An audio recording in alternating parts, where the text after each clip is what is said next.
اعوذ باللہ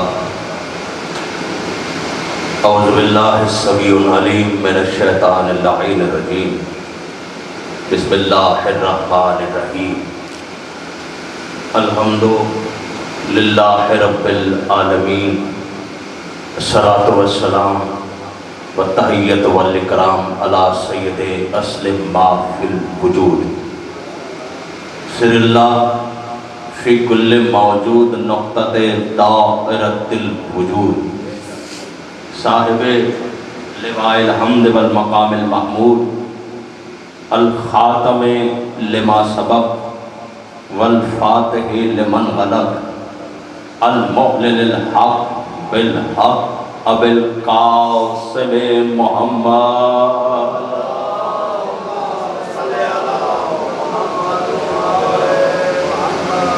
وأہل بیتہ الطیبین الطاہرین المعصومین ولعنۃ اللہ علی اعدائہم اجمعین من یومنا ھذا الی قیام یوم الدین اما بعد فقد قال اللہ تبارک و تعالی فی محکم کتابہ المجید وفرقانہ الحمید وقولہ الحق بسم اللہ الرحمن الرحیم فلا وربک لا یؤمنون حتی یحکموک فیما شجر بینہم ثم لا یجدوا فی انفسہم حرجا مما قضیت ویسلموا تسلیما۔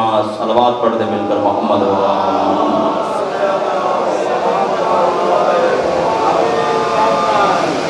خداوند قدوس و برتر شہزادی کونین بنت جناب رسول ثقلین راضیہ مرضیہ بطول ازرا انسیہ اورا ام الفضائل پاک بی بی کی نالین پاک سے لپٹی ہوئی گرد کے ذروں کے تصدق سے اس ذکر محمد و آل محمد کو اپنی بارگاہ میں شرف قبولیت عطا فرمائے، اور بانیان کا یہ بچھایا ہوا فرش عزا، ان کی نوکری، ان کی سعی، شہزادی کونین صلوات اللہ سلام اللہ علیہ کی عظمت و عصمت و طہارت کے صدقے میں اپنی بارگاہ میں قبول و منظور فرمائے۔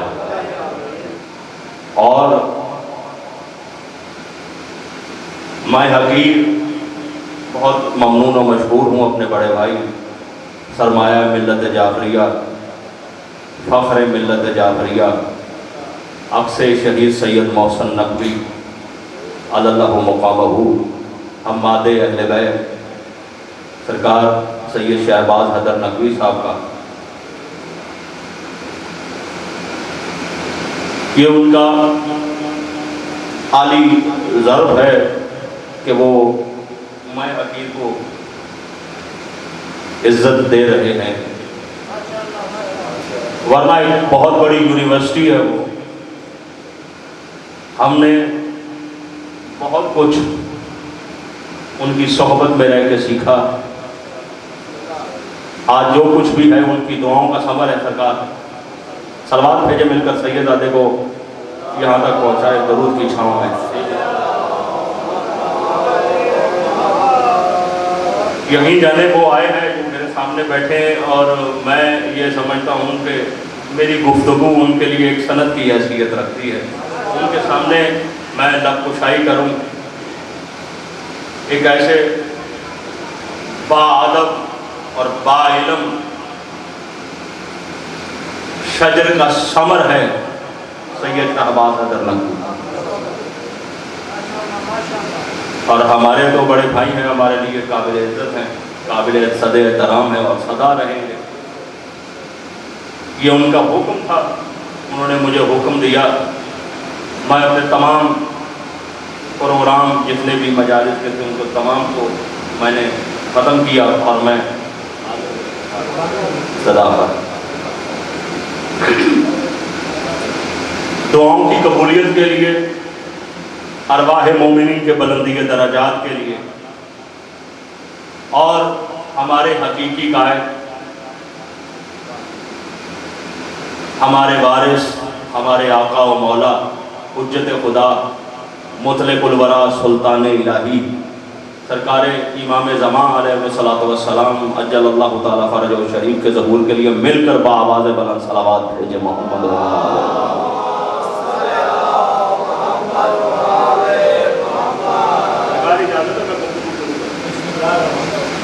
سامعین گرامی قدر سورہ مبارکہ نساء کی آیت نمبر 65 میں نے آپ کی خدمت میں تلاوت فرمائی، جس میں ذات واجب یہ اعلان کر رہی ہے کہ فلا وربک لا یؤمنون، اے میرے حبیب، خطاب ہو رہا ہے سرکار ختم مرتبت احمد مجتبیٰ محمد مصطفیٰ صلی اللہ علیہ وآلہ وسلم، صلوات بھیجے محمد و آل محمد پر۔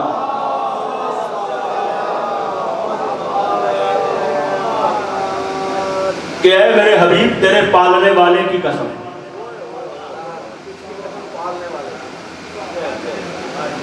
تیرے پالنے والے کی قسم، حالانکہ وہ کہتا ہے کہ ہم نے تمہیں یتیم پایا اور ہم ہی نے تیری پرورش کی، وہ تو رب العالمین ہے، ساری کائنات کا پالنے والا ہے، مگر خصوصیت کے ساتھ اس کا خطاب کرنا کہ تیرے پالنے والے کی قسم، کہہ تو خود کو رہا ہے، عنوان تو ابو طالب ہے۔ جاگیے گا بیدار حیدری، آل محمد آپ کو سلامت رکھے، بس آپ میرے ساتھ جڑ گئے ہیں اور میرے پاس قریب آتے جائیے۔ فلا وربک لا یؤمنون، اے حبیب تیرے پالنے والے کی قسم، یہ اس وقت تک مومن نہیں ہو سکتے جب تک اپنے معاملات میں تجھے حاکم نہ بنا لے، اپنے معاملات میں تجھے حاکم نہ بنا لے، اور صرف زبانی حاکم نہ بنائے۔ جب تو کوئی حکم دے دے، کوئی فیصلہ کر دے، تو تیرے فیصلے کے خلاف اپنے دل میں بھی خیال نہ لائے۔ سرکار تیرے فیصلے کے خلاف کہ پیغمبر اعظم نے یہ فیصلہ کیوں کیا، یہ ہجرت کیوں کی، یہ ہجرت کیوں کی، یہ کانٹھے پہ کیوں بٹھایا، یہ بستر پہ کیوں لٹایا، یہ زبان کیوں چوسائی، یہ عالم کیوں دیا، یہ عالم کیوں لیا۔ اللہ اکبر، اللہ اکبر، تیرے فیصلے کے خلاف اپنے دل میں بھی خیال نہ لائے۔ وَيُسَلِّمُوا تَسْلِيمًا، صرف زبان سے نہیں دلوں سے بھی تسلیم کرے، دلوں سے بھی بات کو تسلیم کرے، صرف زبان کو نہ دیکھے، کیونکہ ذات واجب پروردگار عالم صرف زبان کے اوپر نہیں دیکھتا کہ کیا ہے، دلوں کے اندر بھی دیکھتا ہے کہ کیا ہے۔ جیسے آیہ صلوات کے اندر بھی اعلان ہوا، بسم اللہ الرحمن الرحیم، ان اللہ و ملائکتہ یصلون علی النبی یا ایھا الذین آمنوا صلوا علیہ وسلموا تسلیما، صلوات بھیجے مل کر محمد و آل محمد۔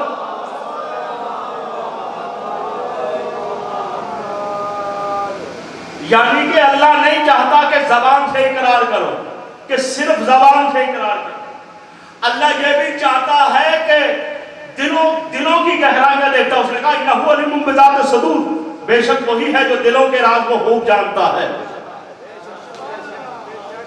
وہ جانتا ہے۔ یہ دعویٰ ہے اس کا، دلیل آل محمد ہے۔ اللہ اکبر، اللہ اکبر، آل محمد آپ کو سلامت، دلیل آل محمد ہے۔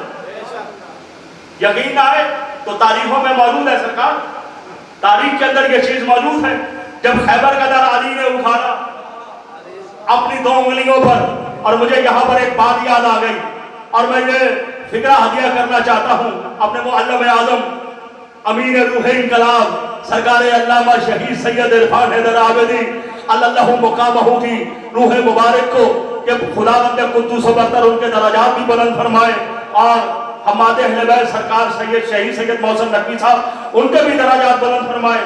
جو خیبر کی بات آئی تو مجھے ایک بات یاد آ گئی خیبر کے در سے، کہ وہ کہتے تھے کہ علی نے باب خیبر کو اس طرح سے اکھاڑا تھا جیسے کوئی ذہین ترین طالب علم اپنی پسندیدہ کتاب کا برق اڑتا ہے۔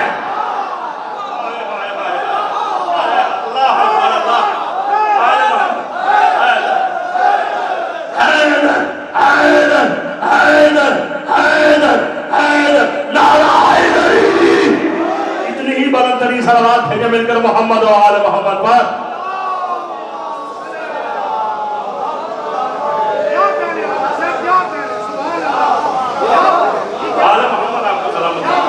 ایشیا کے سب سے بڑا خطیب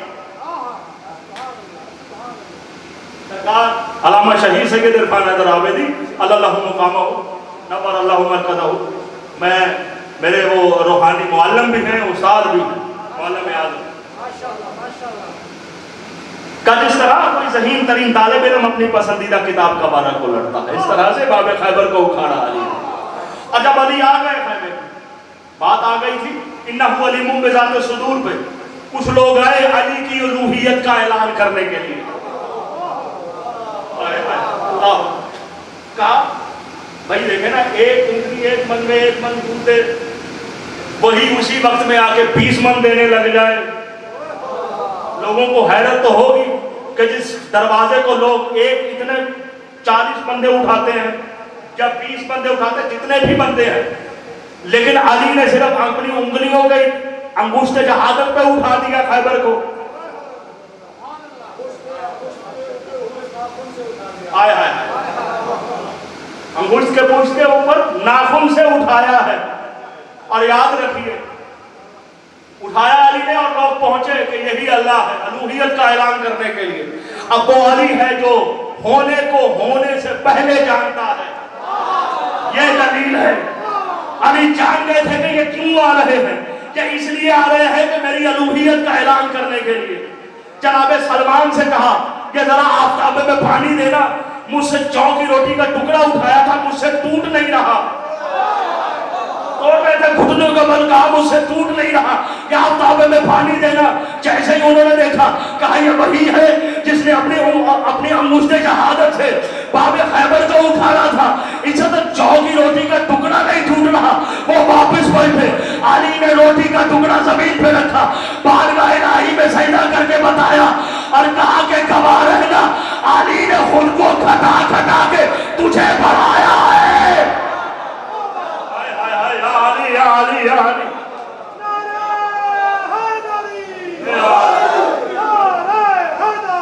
یا علی یا علی مدد کہ علی نے خود کو گھٹا گھٹا کے تجھے بڑھایا۔ آتے ہوئے علی نے پہچانا، اور یاد رکھیے ذات واجب کے لیے ہمارے سجدوں سے توحید ثابت نہیں ہوتی، علی کے سجدے سے توحید ثابت ہوتی۔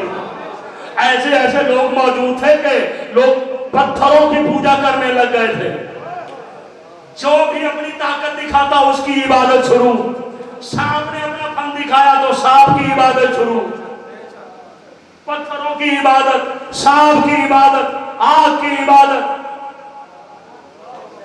یہ صرف علی تھے کہ جنہوں نے بتوں کو توڑ کر بتایا پتھر خدا نہیں ہو سکتا۔ سورج کی عبادت، چاند کی عبادت، ستاروں کی عبادت، چاند کو 2 ٹکڑے کر کے دکھایا چاند خدا نہیں ہو سکتا، سورج کو پلٹا کے دکھایا سورج خدا نہیں ہو سکتا، ستارے کو دہلیز پہ اتار کے دکھایا ستارہ خدا نہیں ہو سکتا۔ ماں باپ قربان ہو جائے، خود سجدے میں سر رکھ دیا، انسان خدا نہیں ہو سکتا۔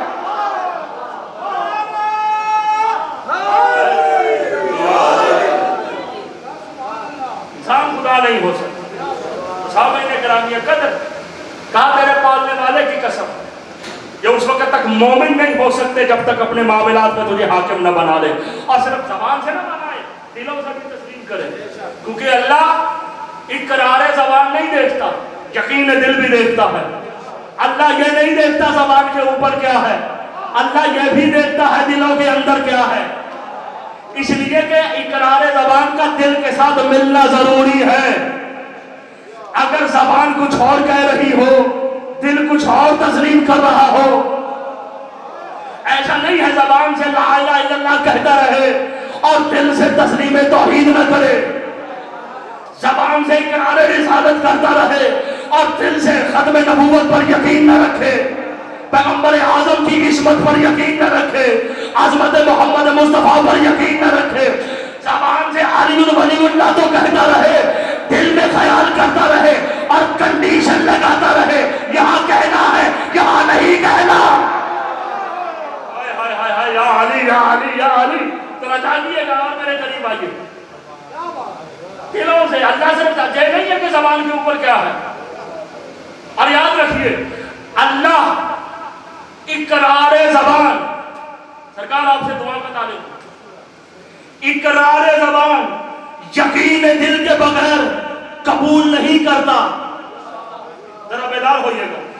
اللہ اقرار زبان یقین دل کے بغیر قبول نہیں کرتا، مگر یقین دل اقرار زبان کے بغیر قبول کرتا ہے. اللہ اکبر اللہ اکبر. اقرار زبان یقین دل کے بغیر قبول نہیں، مگر یقین دل اقرار زبان کے بغیر قبول ہے. آپ مجھ سے دلیل مانگیے، میں قرآن کی آیت سناتا ہوں. اللہ نے قرآن میں کہا بسم اللہ الرحمن الرحیم وَقَالَ رَجُلٌ مُؤْمِنٌ مِّنْ آلِ فِرْعَوْنَ يَكْتُمُ ایمانہ. کہ اللہ نے کہ ایک مومن تھا، اور صرف مومن نہیں تھا، مرد مومن تھا. وَقَالَ رَجُلٌ مُؤْمِنٌ مِّنْ آلِ فِرْعَوْنَ، فرعون کے خاندان سے. کیا کرتا تھا؟ اپنے ایمان کو چھپاتا تھا، زبان سے ٹھٹھورا نہیں پھیرتا تھا، اعلان نہیں کرتا تھا میں صاحبان ایمان ہوں، میں صاحبان ایمان ہوں. کیونکہ صاحبان ایمان ہونے کی سب سے بڑی دلیل یہ ہوتی ہے کہ وہ زبان سے پرچار نہیں کرتا، ٹھٹھورا نہیں پھیرتا کہ میں صاحبان ایمان ہوں، وہ اپنے عمل سے بتاتا ہے. اسی لیے ہمارے منبر پر عمل کا پرچار نہیں ہوتا، عقیدے کا پرچار ہوتا ہے. اس لیے کہ عقیدے کا پرچار فطرس بناتا ہے، عمل کا غرور شیطان بناتا.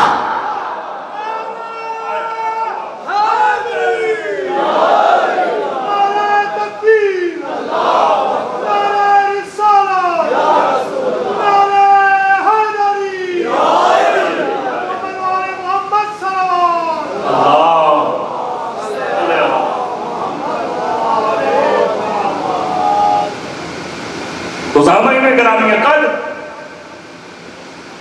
وہ اپنے ایمان کو چھپاتا تھا، ایمان کا ٹھڈورا نہیں پھیرتا تھا. اللہ نے اسے مومن کہا، صرف مومن نہیں مرد مومن کہا. کیا کیا تھا جناب حزقیل نے؟ ان کا نام جناب حزقیل تھا. کیا کیا جناب حزقیل نے؟ تو لکھا ہے کہ 2 بار موسیٰ کی جان بچائی. ایک مرتبہ جب دربار میں سرکار سازش قتل ہوئی تب موسیٰ کی جان بچائی. دوسری مرتبہ جب فرعون کی فوج نے تعاقب کیا، پیچھا کیا قتل کرنے کے ارادے سے، تو جناب حزقیل نے جناب موسیٰ سے کہا آپ ہجرت کیجئے، آپ ہجرت کیجئے. خود نہیں کہا میں بھی ساتھ چلتا ہوں. اللہ نے کہا مرد مومن، اور علامت بتائی نبی کو بچانا مردانگی ہے، نبی کے ساتھ جانا مردانگی نہیں ہے.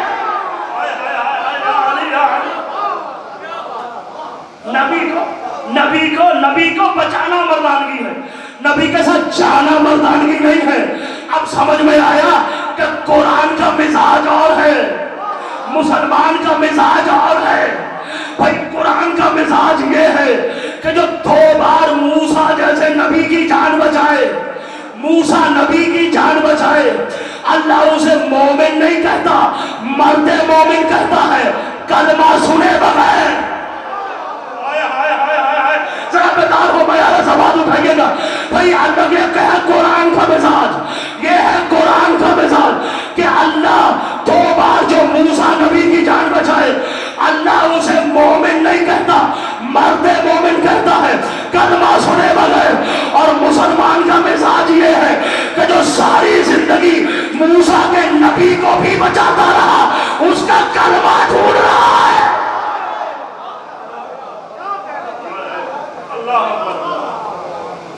اس کا کلمہ ڈھونڈا جا رہا ہے، اس کا کلمہ تلاش کیا جا رہا ہے،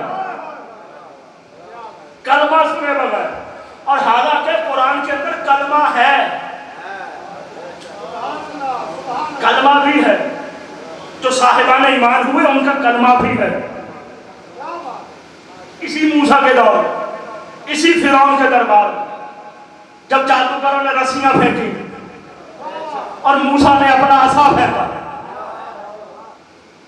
موسیٰ نے اپنا عصا پھینکا، رسیوں کو نکل گئے. وہ رسیاں جو سانپ بن گئی تھی، اژدہا بنا، ان کو نکل گئے اور واپس عصا بن گیا.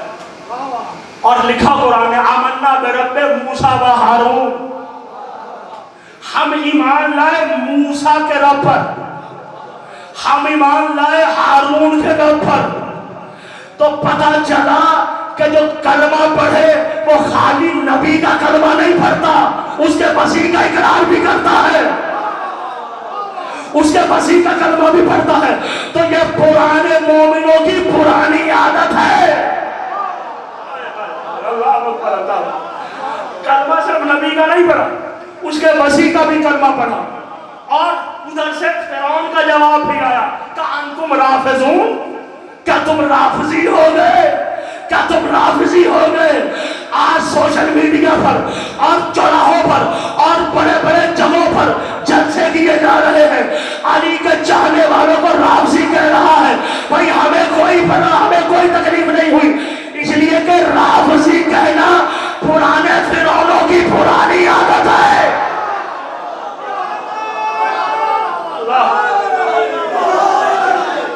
آل محمد آپ کو سلامت، صلوات بھیجے مل کر محمد و آل محمد پر۔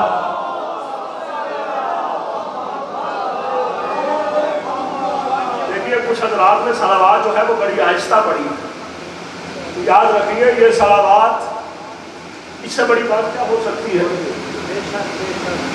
کہ اس میں اللہ کی حیثیت صرف حاکم کی نہیں ہے، عامل کی بھی ہے۔ اللہ سرکار صرف حکم نہیں دیتا ہے، خود بھی عمل کرتا ہے کہ میں بھی پڑھتا ہوں، میرے ملائکہ بھی پڑھتے ہیں۔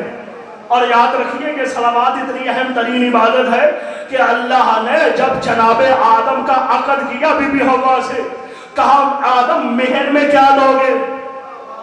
اور جب تک مہر نہ دیا جائے زوجہ حلال نہیں ہوتی، زوجہ حلال نہ ہو تو پھر اولاد بھی حلال نہیں ہوتی۔ بھئی جب جناب آدم نے کہا پروردگار کیا کہوں؟ کہ 20 مرتبہ محمد و آل محمد پر صلوات بھیج دو۔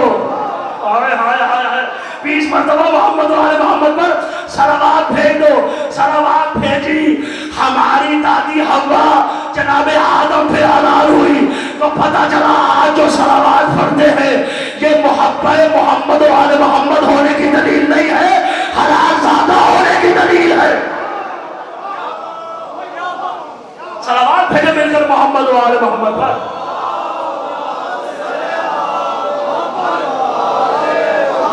ویسے تو اس صلوات پر پورا عشرہ پڑھا جا سکتا ہے، لیکن چلتے چلتے ایک بات اور آ گئی میرے ذہن میں، تو میں نے کہا میں آپ کی خدمت میں عرض کر دوں۔ سرکار ایک واقعہ اس طرح سے کہ جناب امیر علیہ السلام اور جناب کمبل مولا کے ساتھ ہے، صلوات بھیجے مل کر محمد و آل محمد پر۔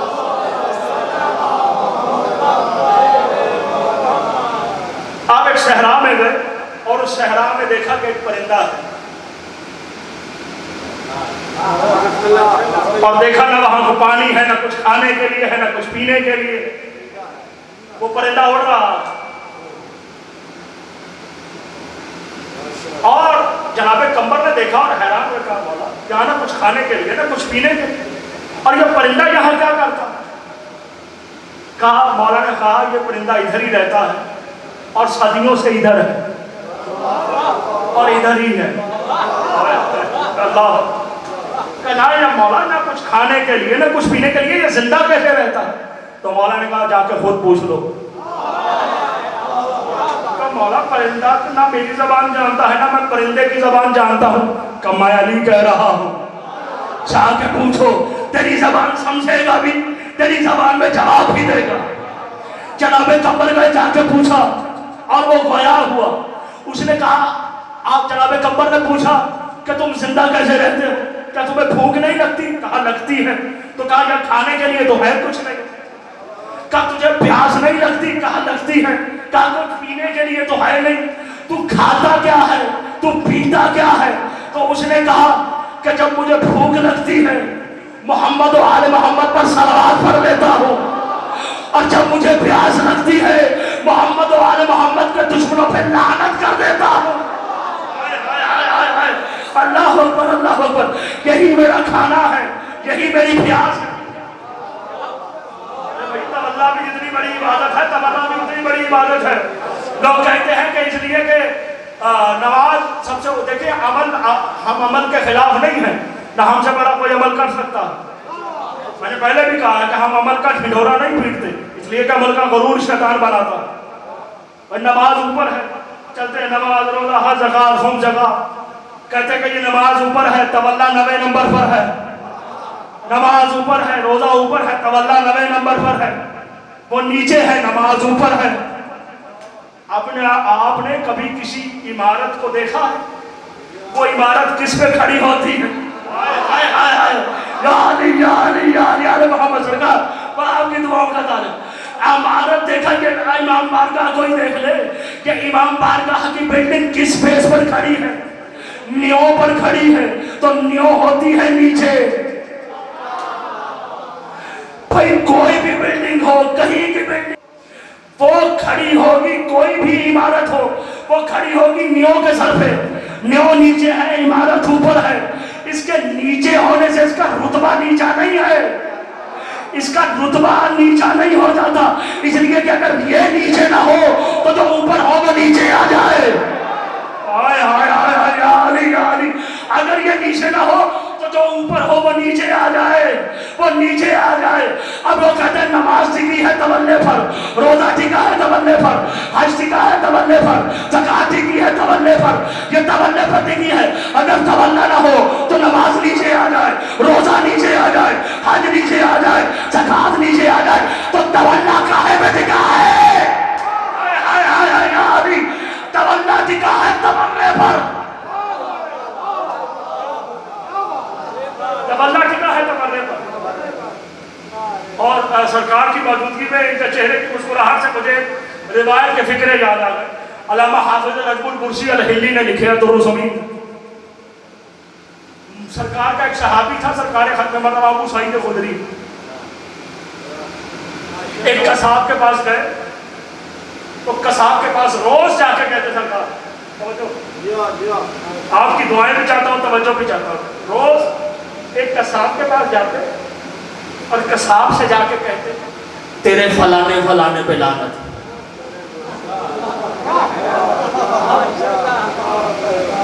روزانہ بلا لعنت۔ ایک دن وہ پریشان ہو گیا، اس نے کہا اس نے تو معمول بنا لی، روزانہ آ کے سر کھاتا تیرے فلانے فلانے پہ لعنت۔ اس نے اس وقت کے لوہا کے وقت ان کو اطلاع دی، میں نے کہا یہ بندہ بڑا خطرناک ہے، اس طرح سے کر۔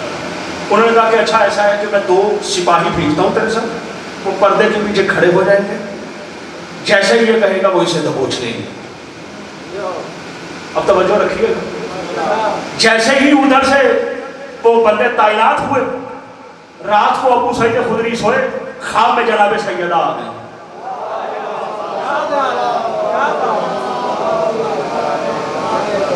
جناب سیدہ نے آ کے کہا کہ ابو سعید خدری، کہا جی آقا تھا، کہا جو روز کہتے ہو کل نہ کہنا۔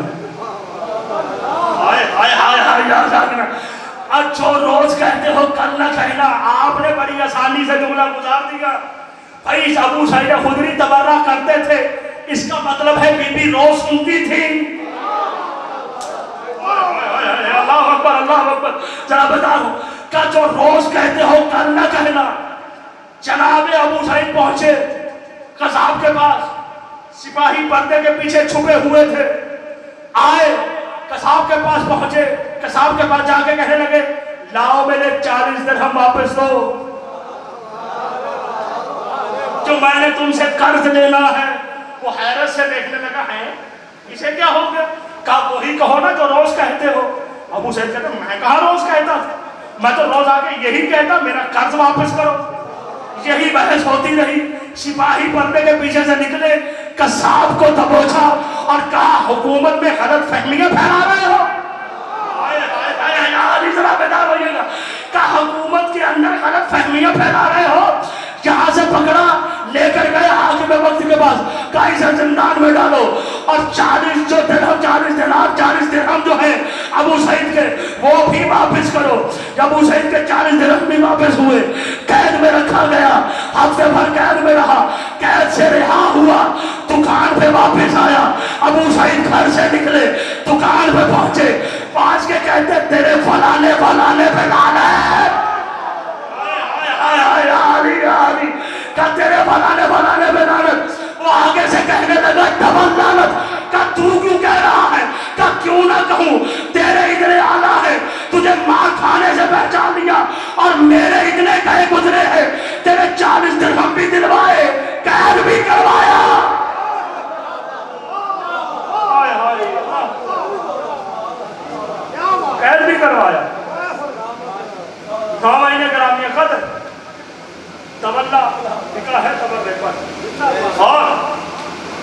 بس یہ آخری بات، اور اس کے بعد 2 جملے مصائب کے اور تابوت امام حسن علیہ السلام اور سرکار ختمی مرتبت احمد مصطفیٰ محمد مصطفیٰ صلی اللہ علیہ وآلہ وسلم آپ کے درمیان۔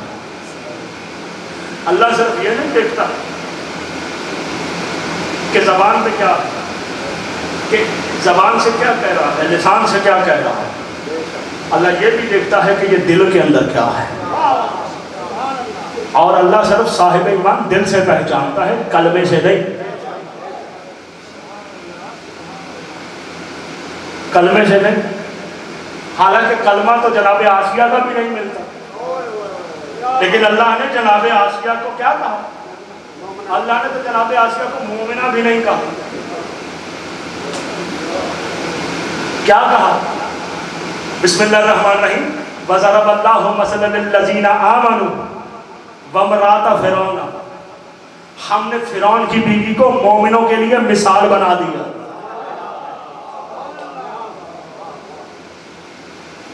فرعون کی بیوی مومنوں کے لیے مثال، اور ذرا سی لفظ ہٹ کے ہے اسی طرح قرآن میں وَضَرَبَ اللَّهُ مَثَلًا لِلَّذِينَ كَفَرُوا وَامْرَأَتَ نُوحٍ وَلُوطٍ، کہ ہم نے نوح اور لوط کی بیوی کو کافروں کے لیے مثال بنا دیا۔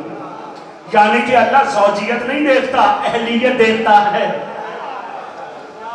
کہ قابلیت کس میں ہے۔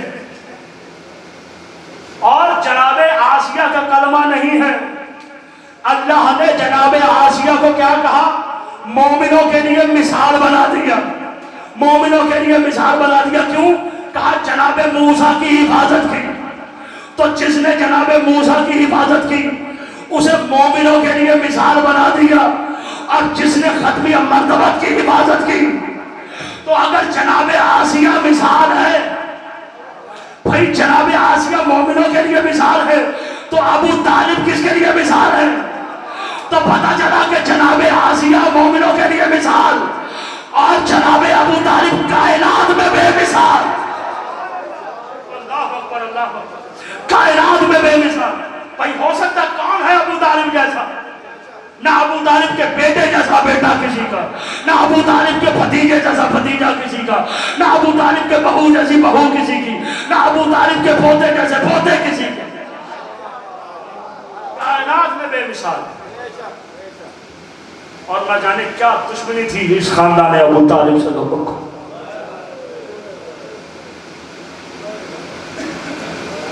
اس گھر کا ہر فرد فضائل میں علی ہے اور مصیبت میں حسین ہے۔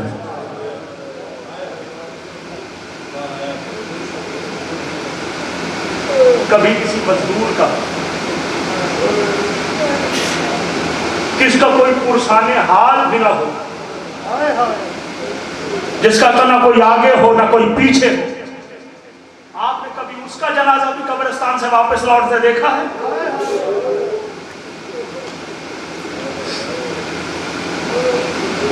یہ جنازہ ہے صرف سرکار امام حسن علیہ السلام۔ زہر تلوار دلیل ہے 12واں امام، جس تک یہ چیزیں نہیں پہنچی وہ سب سلامت۔ 2 جنازے ہوتے ہیں، ایک وہ جنازہ ہے جس کے بعد سیدہ فاطمہ الزہرا غربت چھا گئی۔ ابھی سرکار جناب سیدہ کے مصائب پڑھ رہے تھے، وہی بی بی ہیں جنہوں نے کہا کہ بابا آپ کے جانے کے بعد مجھ پر وہ مصیبتیں پڑی کہ اگر روشن دنوں پر پڑتی تو تاریک راتوں میں تبدیل ہو جاتی۔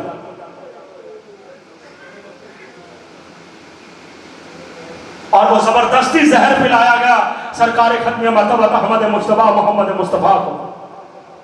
سرکار کے نے وہ زہر پیا، اور جناب سیدہ کے سر پہ یتیمی کے بعد